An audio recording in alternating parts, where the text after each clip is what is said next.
এই নাও তোমার call letter. কালই তোমাকে পুলিশ ট্রেনিং এ জয়েন হতে হবে।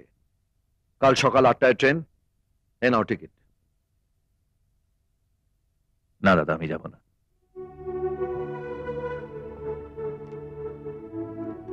কাল তুমি কোর্টে চার্জশিট দিচ্ছ, আর কাল সকালেই আমাকে যেতে বলছো। না দাদা, এই কেসটা শেষ না হওয়া অব্দি আমি কোনো জায়গায় যাব না। এই কেসটা যেমন আমার কাছে একটা লড়াই, তেমনি তোমাকে পুলিশ ইউনিফর্মে দেখাও আমার কাছে একটা লড়াই। আর এই দুটো লড়াই আমি জিততে চাই। কিন্তু আমার একটাই লড়াই, এই কেসটা। আর এই লড়াইটা শেষ না করে আমি যাব না। তোমাকে যেতে হবে সূর্য। বর্ষা, পুলিশ অফিসার হওয়া তোমার স্বপ্ন ছিল, আজ সে স্বপ্ন পূরণ হতে চলেছে, আর সেটা তুমি ফিরিয়ে দেবে? কিন্তু বর্ষা, জয় চাচাকে তুমি চেনো না। চুপ করে বসে থাকার লোক ও নয়। দাদা আছে তো, আমার কিচ্ছু হবে না। দাদাকে বলে দাও তুমি যাবে। বর্ষা ঠিকই বলেছে, তুমি কিচ্ছু ভেবো না। সূর্য, বর্ষা আজ আমাকে যে সম্মানের জায়গায় বসিয়েছে, সেখানে দাঁড়িয়ে আমি তোমাকে কথা দিচ্ছি, আমি থাকতে বর্ষার কোনো ক্ষতি হতে দেব না। কি এবার নিশ্চিন্ত হলে তো? কিন্তু দিদি, আর কোনো কিন্তু নয়, চলো, খাবার ঠান্ডা হয়ে যাচ্ছে। হ্যাঁ, ভাইকে পেট ভরে এমন খাওয়াও যেন 1 বছর ওর খিদে না পায়। চলো।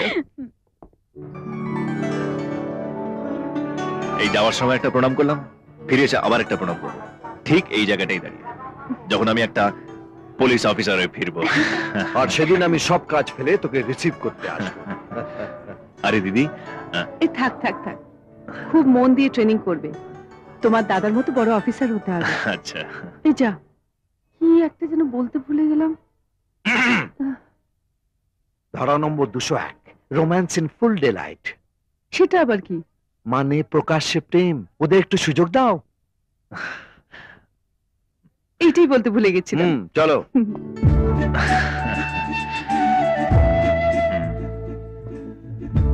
খুব মিস করবো তোমায়। আমিও। চিঠি লিখবে তো? চিঠি? চিঠি আর কি করে লিখবো? কেন? শুনলে না দিদি কি বললো? মন দিয়ে ট্রেনিং করতে হবে, দাদার মতন বড় পুলিশ অফিসার হতে হবে। তাই বলে তুমি আমার চিঠি লেখার সময় পাবে না? যাও, লিখতে হবে না। রোজ যদি ফোন করি, প্রত্যেক দিন একটা করে।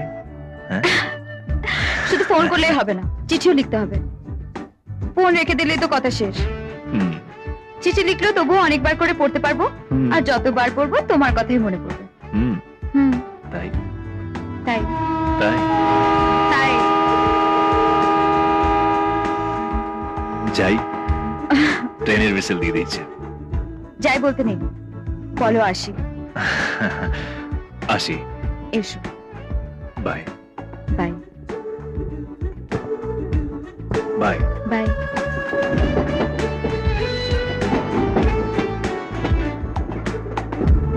বাই।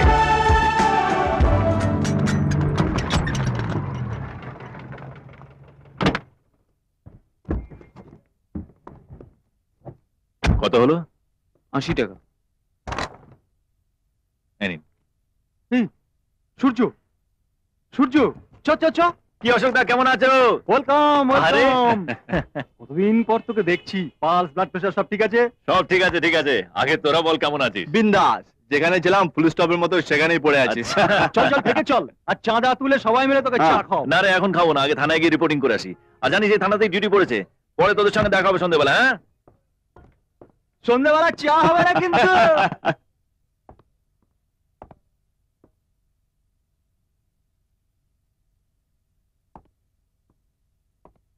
হরিপদ, সূর্য, কেমন আছো? হরিপদ, তুমি? হ্যাঁ, এই ইউনিফর্মে অন্যরকম লাগছে না? পুলিশ পুলিশ মনে হচ্ছে তো? হ্যাঁ, এইভাবে দাদার সামনে যেতে না কেমন নার্ভাস নার্ভাস লাগছে। দেখো বুকটা কেমন রিপিট করছে, দেখো। দাদার মুড ঠিক আছে? সূর্য, একটা হলো। আরে তোমার ফ্যাক্ট সব পড়ে শুনবো, আগে দাদার সঙ্গে দেখা করে আসি। হ্যাঁ,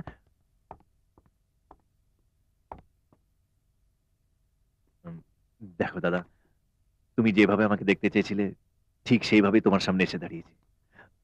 আর জানো দাদা, আমার পোস্টিংটাও এই থানাতেই হয়েছে, তোমার আন্ডারে। এসআই সূর্য সেনাম রিপোর্টিং স্যার।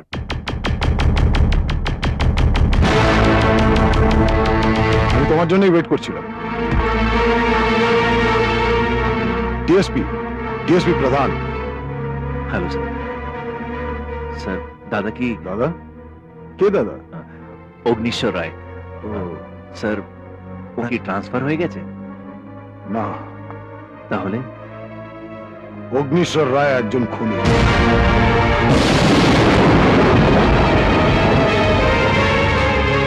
জেল পলাতক কয়েদি। না স্যার, আমি ডিএসপি অগ্নিশ্বর রায়ের কথা বলছি। আমি তোমাকে ওনার কথাই বলছি। দুটো খুনের দায় ওনার মাথার উপর। পুলিশ ওনাকে খুঁজে বেড়াচ্ছে। না, এটা হতে পারে না। হ্যাঁ সূর্য, এটা সত্যি। যে মানুষটা আইনকে শ্রদ্ধা করত, সে মানুষটাই এখন আইনের চোখে অপরাধী। কিন্তু এসব তো তুমি আমায় কোনোদিন জানোনি। সবসময় জানাতে যে ওরা খুব ভালো আছে। কারণ দাদাই বারণ করেছিল। দাদার ভয় ছিল যে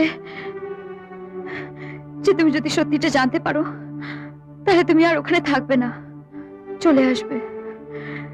তাই আমি বাধ্য হয়ে মিথ্যে কথা বলেছিলাম।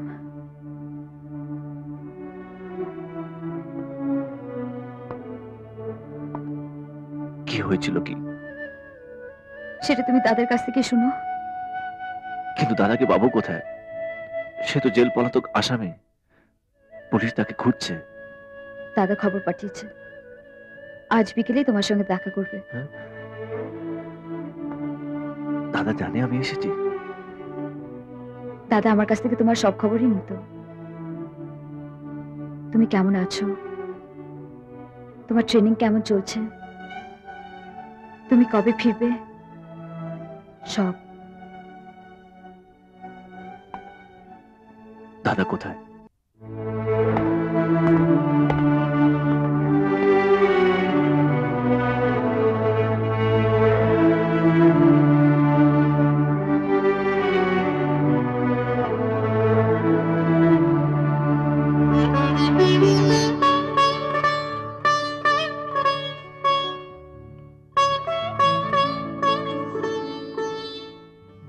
পুলিশের ইউনিফর্মে তোমায় খুব ভালো লাগছে সূর্য।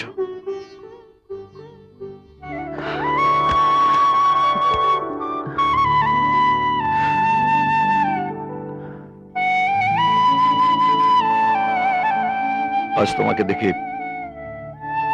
সত্যি খুব গর্ব হচ্ছে। ভেবেছিলাম ট্রেন থেকে নেমে তোমাকে প্রণাম করব, আর সবাই ভিড় করে দেখবে। সেই করলাম, কিন্তু সবার চোখের আড়ালে। এমন কি হয়েছিল দাদা, যার জন্য তোমাকে পুলিশের পোশাক ছেড়ে এই ক্রিমিনালের পোশাক পরতে হলো? পুলিশের ইউনিফর্ম আমি ছাড়িনি সূর্য, আমার থেকে কেড়ে নেওয়া হয়েছে অনেক অপমান, অনেক যন্ত্রণা দিয়ে। আমি কিছু করতে পারিনি। জাজের রায়ে সেদিন আমি তোমার দিদির খুনের আসামি। তোমাকে ট্রেনে তুলে দিয়ে আমি সন্ধ্যা বর্ষায় ফিরে আসছিলাম। হঠাৎ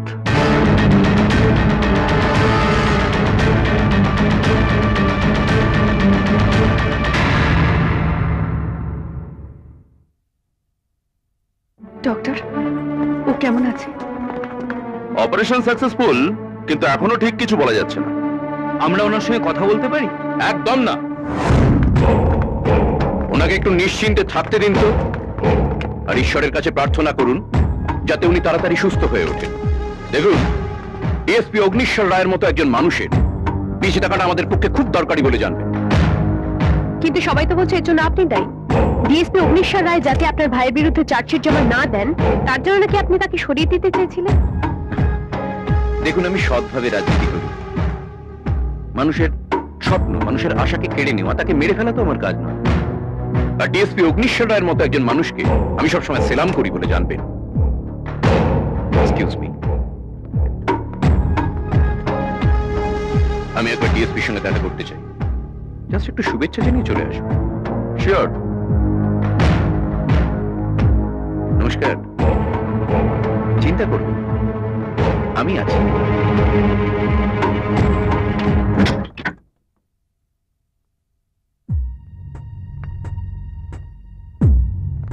নমস্কার ডিএসপি সাহেব। দেখি গুলিটা ঠিক কোথায় লেগেছে। শুয়ারগুলো ঠিক মতো গুলিও করতে পারে না। যাকে যা হয়েছে ভালোই হয়েছে বুঝলে। এক্ষুনি তো চার্জশিট দিতে পারছো না, হাতে বেশ কিছুটা সময় পাওয়া গেল।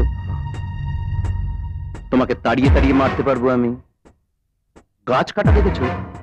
প্রথমে ডালপালাগুলো ছেটে গাছটাকে ন্যাড়া করে ফেলা হয়, তারপর গাছটা এমনি মরে যায়। তোমার অবস্থাও ঠিক তাই করব। খুব শীঘ্রই তুমি খবর পাবে তোমার স্ত্রী আর ওই মেয়েটা তোমার আগেই মারা গেছে।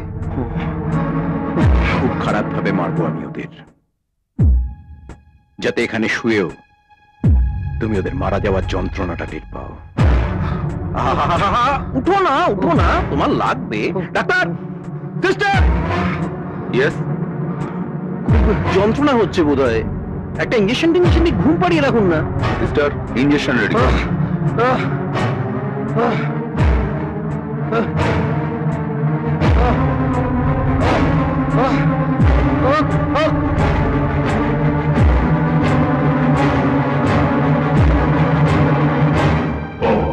ভালো থাকবেন ভাই।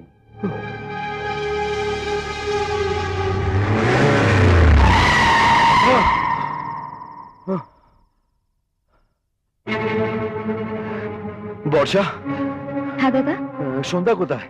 আসলে বৌদির শরীরটা ভালো ছিল না, তাই আমি বাড়ি যেতে বললাম।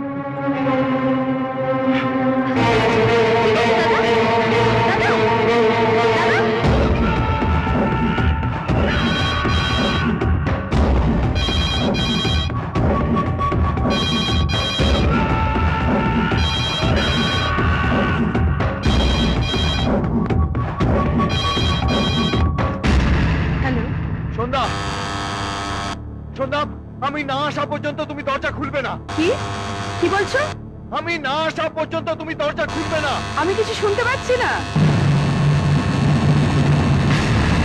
তুমি দরজা খুলবে না। কেউ ডাকছে।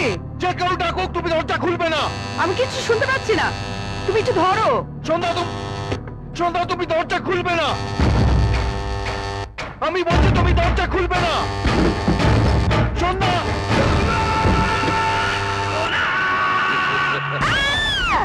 সন্ধ্যা,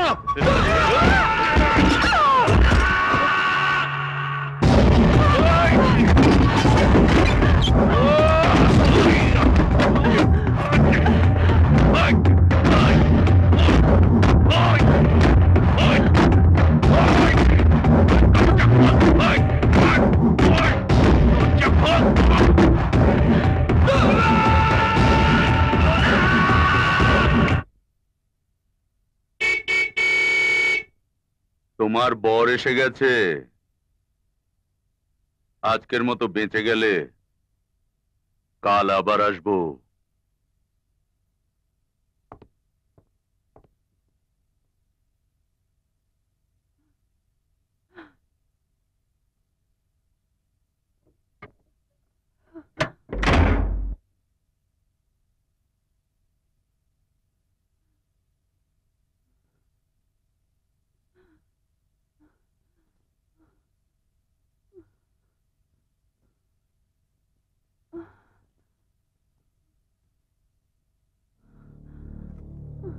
নমস্কার।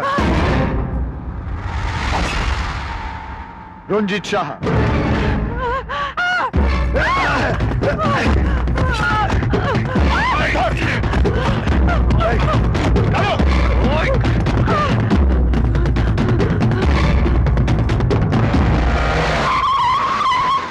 সন্ধ্যা, সন্ধ্যা,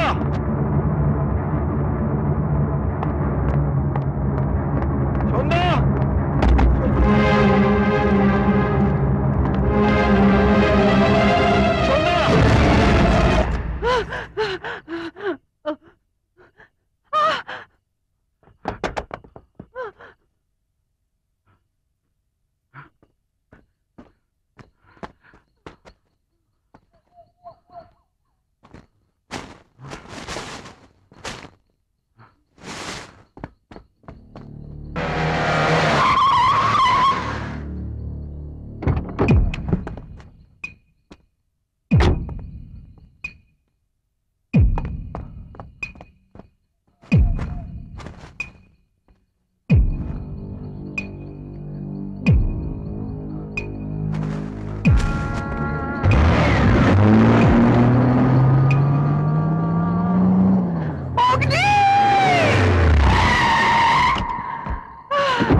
সন্ধ্যা,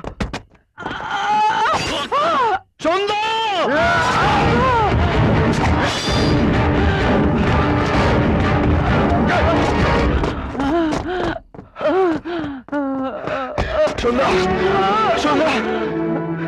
সন্ধ্যা, সন্ধ্যা, সন্ধ্যা, আমাকে ক্ষমা করো, না সন্ধ্যা, আমাকে ক্ষমা করো। সারা জীবন আমি আর আমার সন্তান সন্ধ্যা, তোমার সঙ্গে থাকতে পারলাম না। না সন্ধ্যা, তোমার কিচ্ছু হবে না, আমি তো আছি, আমি এক্ষুনি তোমাকে হসপিটালে নিয়ে যাবো। না অগ্নি, না না, সারা জীবন না হোক, অন্তত এইটুকু সময় আমার তোমার সঙ্গে কাটাতে দাও। আমার আমার সন্ধ্যা, সন্ধ্যা,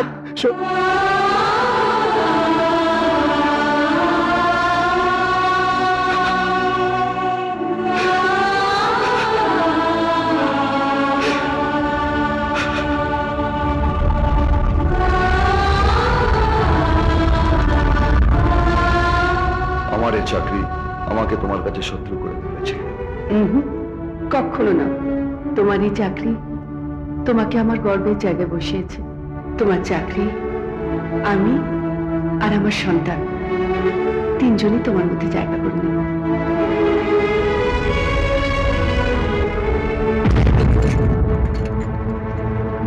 আপনার স্ত্রীকে খুন করার অপরাধে আমি আপনাকে গ্রেফতার করব। You are under arrest. বৈশাখেতে প্রথম দেখা, জ্যৈষ্ঠ মাস এখন, অনেক দেরি আসতে ফাগুন, তাই মানে না মন মহুয়া নেশাতে, সর্বনাশের খেলাতে, তাই মেতেছি একসাথে এখন।